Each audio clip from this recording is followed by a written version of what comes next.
ముందుగా వీడియో చూస్తున్న ప్రేక్షకులకి, విద్యావంతులకి, సమాజంలో ఉన్న ప్రతి ఒక్క మేధావులకి అందరికీ నాకు జరిగిన అన్యాయం గురించి నేను ముందుకు వచ్చా. నా పేరు బుడియం నాగేశ్వరరావు, పాలంత మండలం. నాకు 43 సంవత్సరాలు. ఒక బాధ్యతగా తెలంగాణ ఉద్యమంలో పాల్గొన్న ఒక ఉద్యమకారుని అయిన నేను నా బతుకు తెరువు నిమిత్తం చిన్న షాప్ పెట్టుకుని బతుకుతాను. నేను అయినా పాల్గొంటలో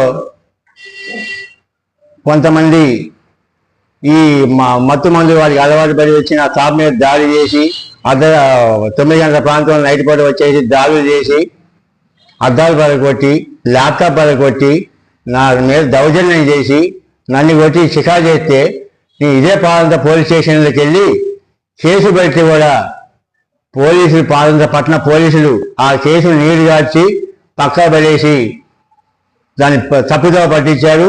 తప్పుదోవ పట్టించిగాక పైగా వారి పక్షాల నుండి సపోర్ట్ చేస్తూ నా దగ్గర నుంచి అక్రమంగా డబ్బులు ఇప్పించడంలో ముందుంటారు తప్ప నా జరిగిన అన్యాయాన్ని నేను ప్రశ్నిస్తే నన్నే హీనంగా చూసి నా మీద దౌర్జన్యం చేయటం, నన్నే ఇబ్బందులు పాలు చేస్తున్నారు పట్టణ పాలన పోలీసులు. ఇక్కడ గత ఇంత ముందున్న ఎస్ఐ, ఇప్పుడున్న ఎస్ఐ గారు మూడో వ్యక్తి, ఆయన అధ్యయనంలో జరిగింది. మొన్న గత 2 నెలల క్రితం ఆయన అధ్యయనంలో పిలిపిస్తే పోయి నాకు ఇది అన్యాయం జరిగింది సార్, సోన్ సార్, ఇది జరిగిన విషయం సార్ అని చెప్తే, సరే నాయకుడు అయిపోయింది కానీ అయిపోయింది సరే, లాభం దండగో లాగో అని చెప్పేసి 10,000 ఇవ్వమని చెప్పి ఆయన అధ్యయనంలో ఒప్పుకొని ఆ 10,000 రూపాయలను ఆయన తరపునే ఆ వ్యక్తికి సమర్పించాం.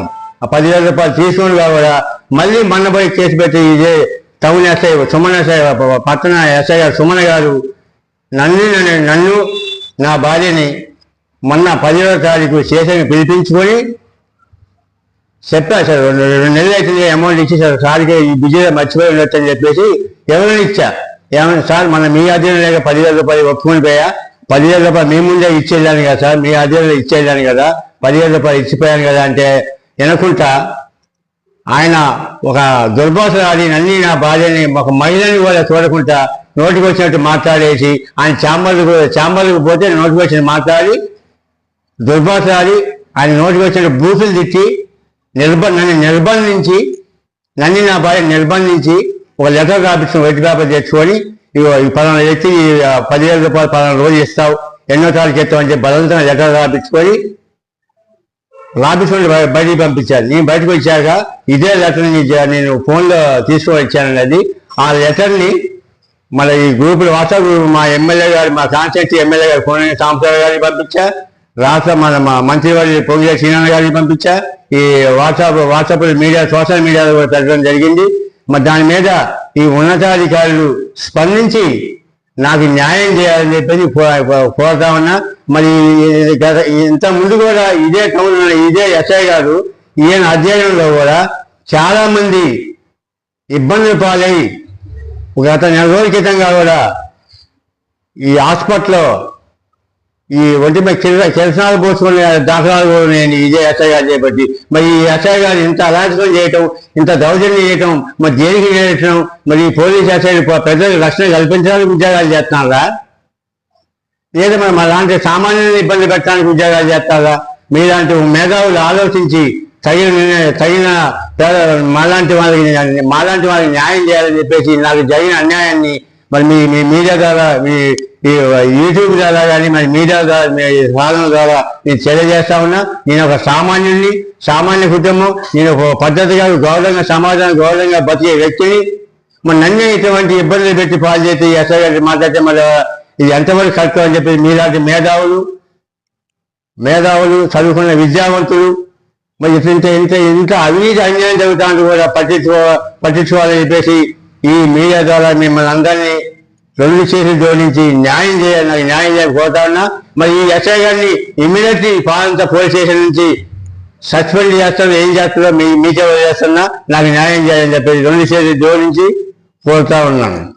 మీరు ఎస్ఐ గారి దగ్గర పోయినప్పుడు ఎస్ఐ గారు ఏ విధంగా స్పందించారు, మిమ్మల్ని ఏమని తిట్టారు, దాన్ని కూడా ఒకసారి తెలియదు. గతంలో 20,000 ఇచ్చేది ఉంటే మాకు చేత కదండి 10,000 ఒప్పుకొని వచ్చినామండి.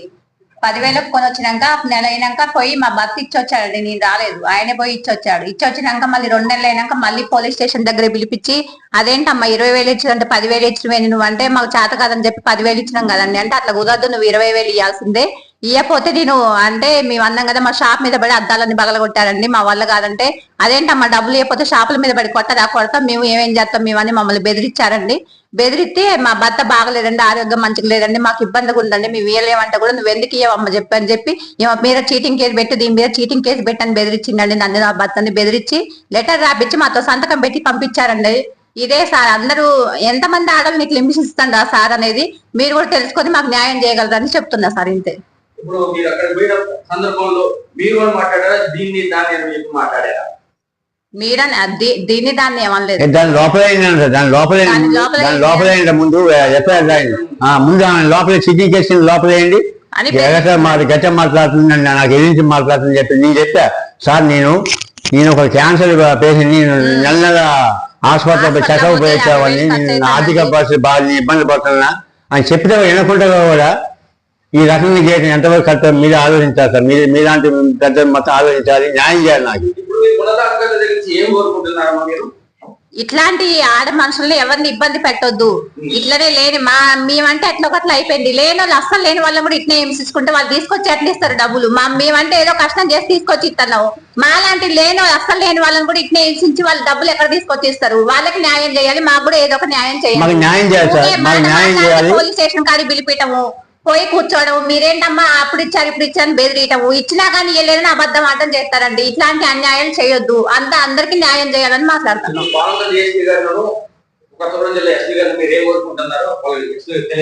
ఇట్లాంటి ఆడపిల్లల్ని ఎవరిని ఇబ్బంది పెట్టొద్దండి, ఎవరిని ఇబ్బంది పెట్టొద్దు. లేని వాళ్ళు ఉంటారు, ఉన్నోళ్ళు ఉంటారు, వాళ్ళని కూడా ఆలోచించి అందరి పక్కన వాళ్ళ పక్కన వీళ్ళ పక్కన అన్యాయం అనేది ఆలోచించి మాట్లాడండి సార్ అని చెప్తాను నేను.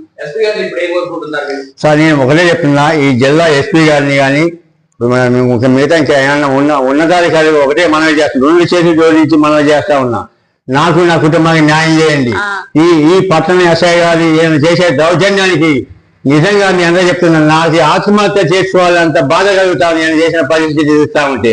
ఏం సార్ నేను ఒక ఉద్యమకారుని, నాకు 43 సంవత్సరాలు వచ్చినాయి, నా కుటుంబానికి గౌరవంగా సమాజానికి గౌరవంగా బతికే వ్యక్తిని నేను అక్రమార్కుని కాదు, బిఎస్ అభివృద్ధి రంగా వ్యాపారాలు చేసే వ్యక్తిని కాదు, ఓ 10 మంది మోసం చేసే వ్యక్తిని కాదు, నా కుటుంబం నా వ్యాపారం కోసం నేను బతికే వ్యక్తిని నేను.